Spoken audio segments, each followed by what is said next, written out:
Good afternoon and welcome to the Return Homestead. My name is Mike and my wife Marty and I homestead 50 acres in southeastern Kentucky. Today we are out in the woods. It is Christmas Eve and we are making sure that we've got plenty of firewood. We're also clearing the area in front of the guest house where we've been doing our remodel. We want to open this view up for Marty. And last time we did a chainsaw video, we had a lot of input from viewers. You guys are awesome. It is always a learning experience when you put a chainsaw in your hand. There are no two trees that are exactly the same. And I like to take every opportunity to learn more about how to do this safely. So thank you to everyone who gave me information about a Dutchman. We're going to talk a little bit about that today. And also reminding me that it's important to make sure the chainsaw is sharp. The last video we made, I was using the smaller saw with an older chain, and I didn't sharpen it well enough before we got going, and it did take a lot more effort than it should have. So today, we're going to take a look at another leaning tree back here behind me, and we're going to use some of what I have learned from you to get this thing down on the ground safely.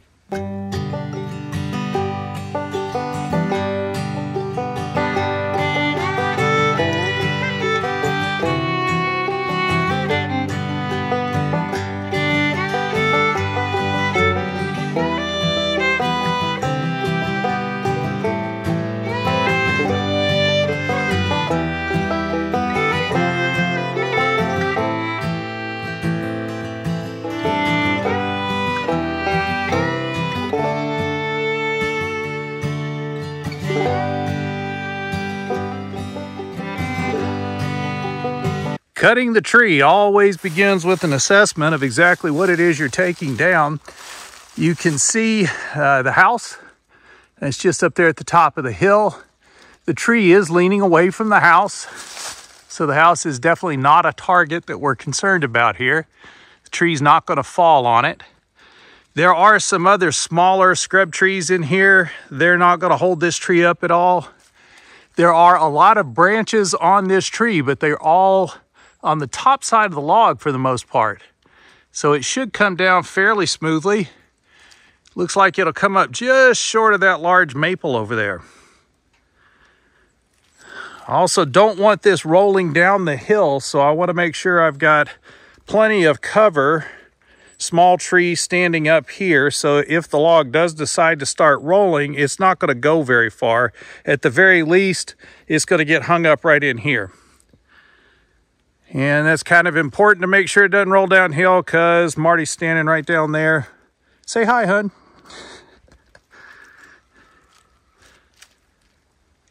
And I need a good clear path to exit away from the tree if something goes seriously wrong. And I can run directly back away from the tree. I wouldn't want to run downhill since that's the direction the tree is most likely to go if something goes wrong. But I can go this way a good 10 or 15 feet. And in an extreme emergency, I've got a large tree I can dive behind in order to get out of the way. So all in all, this is a good spot. We should be ready to go. We just got to figure out how to get it on the ground safely. So I mentioned a couple of interesting concepts that we're going to be using to take this tree down safely. I just wanted to cover those real quick. First, we are going to be using a plunge cut. So I'm going to make my face cut here in this side of the tree. Then I'm going to plunge my bar directly through the tree, setting the hinge without making a back cut. That's going to put the saw all the way through the tree, and then I can work back out of the tree, releasing the hinge at the last moment when the entire tree is completely cut. And that's going to make sure that when I release the tree, it can all go at once. There won't be one portion of the tree that's trying to stay upright while the other is falling.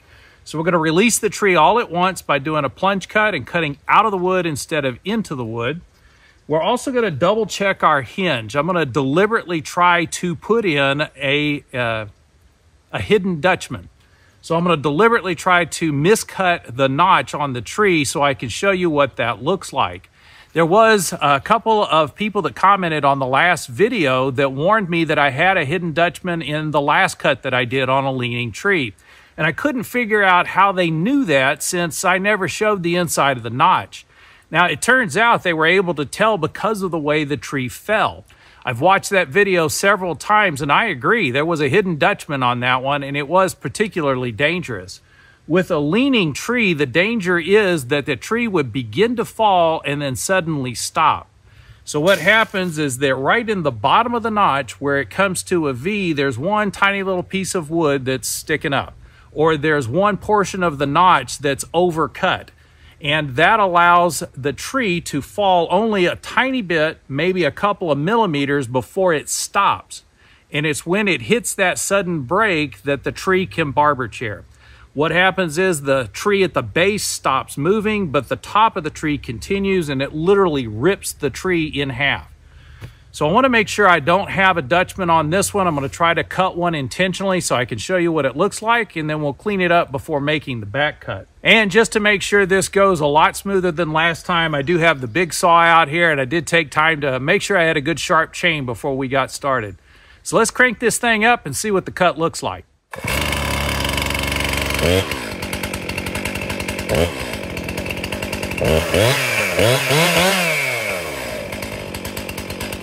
And almost immediately I notice a little bit of a problem here. I'm not going to be able to work from the other side of the tree. The hillside gets in the way. I won't be able to get my saw low enough on the trunk, so I'm going to have to work backwards through the tree.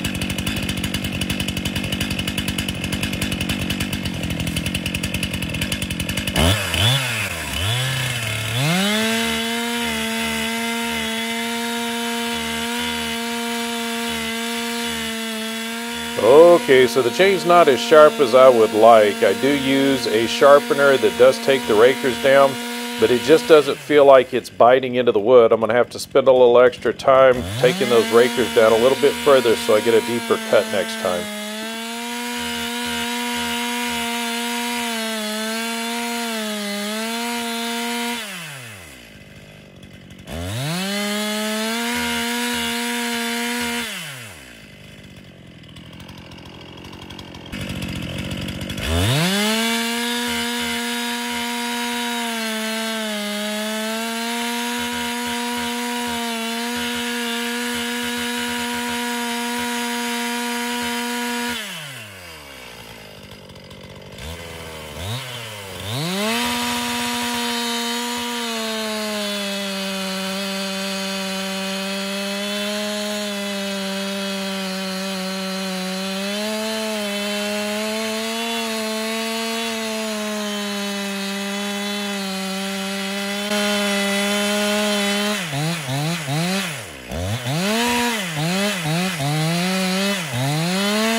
So I did deliberately overcut this angle cut on the face.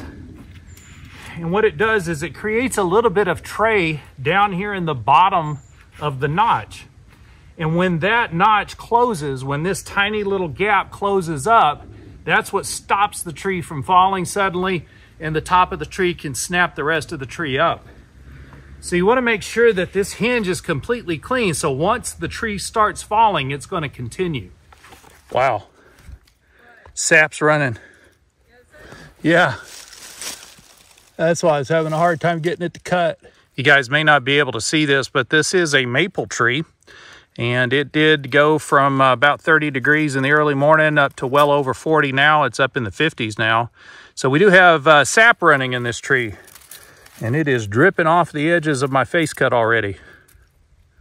I'm going to clean this face up so we have a nice clean notch. And then we'll get that plunge cut done.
So all in all, that went extremely well. We had a good clean face cut, so there were no Dutchmen to hold the tree up. Once it started to fall, it just continued until it hit the ground.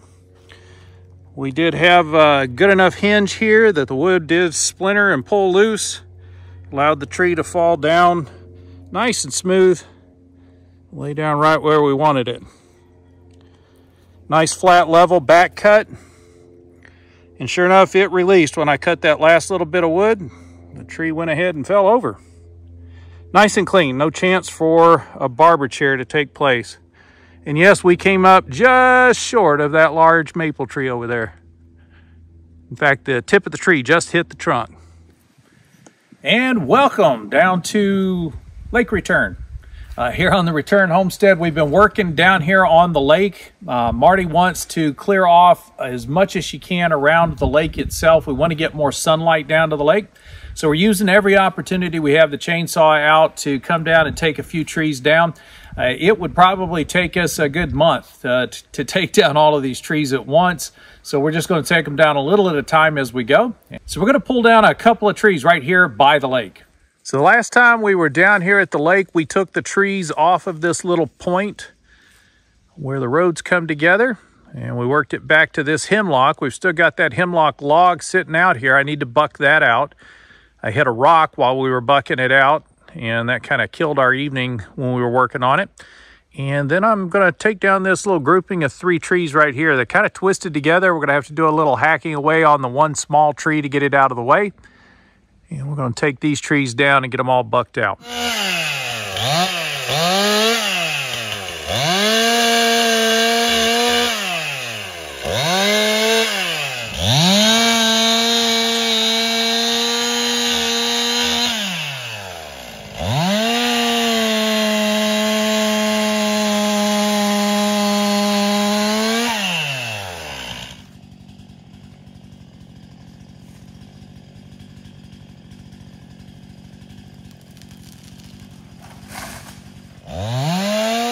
Want to be careful to keep this one out of the lake. It is leaning toward the lake, actually away from me. So I'm going to go ahead and get a good clean notch on it. And when I set the hinge, I'll cut the side closest to me a little thicker. That'll help swing the tree back up onto the road.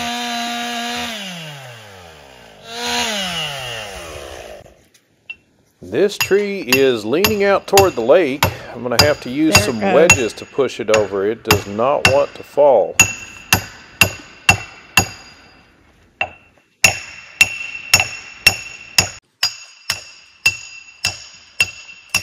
There it goes.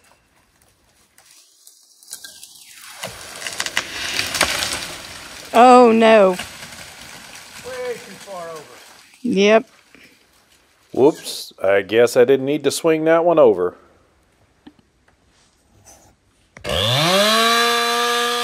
If you're cutting trees in the woods, sooner or later you're going to hang one up like this. It's not an easy thing to correct. This is not ideal. This is going to take a little bit of work to get it on the ground. I have to make some notch cuts in the top of the log and then undercut from below to cut off sections of this tree one at a time. That's going to cause the top of the tree to swing down, walking it away from the stump and towards the snag.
Well, that was a bit of an adventure getting that tree on the ground. That is definitely not what you want to have happen.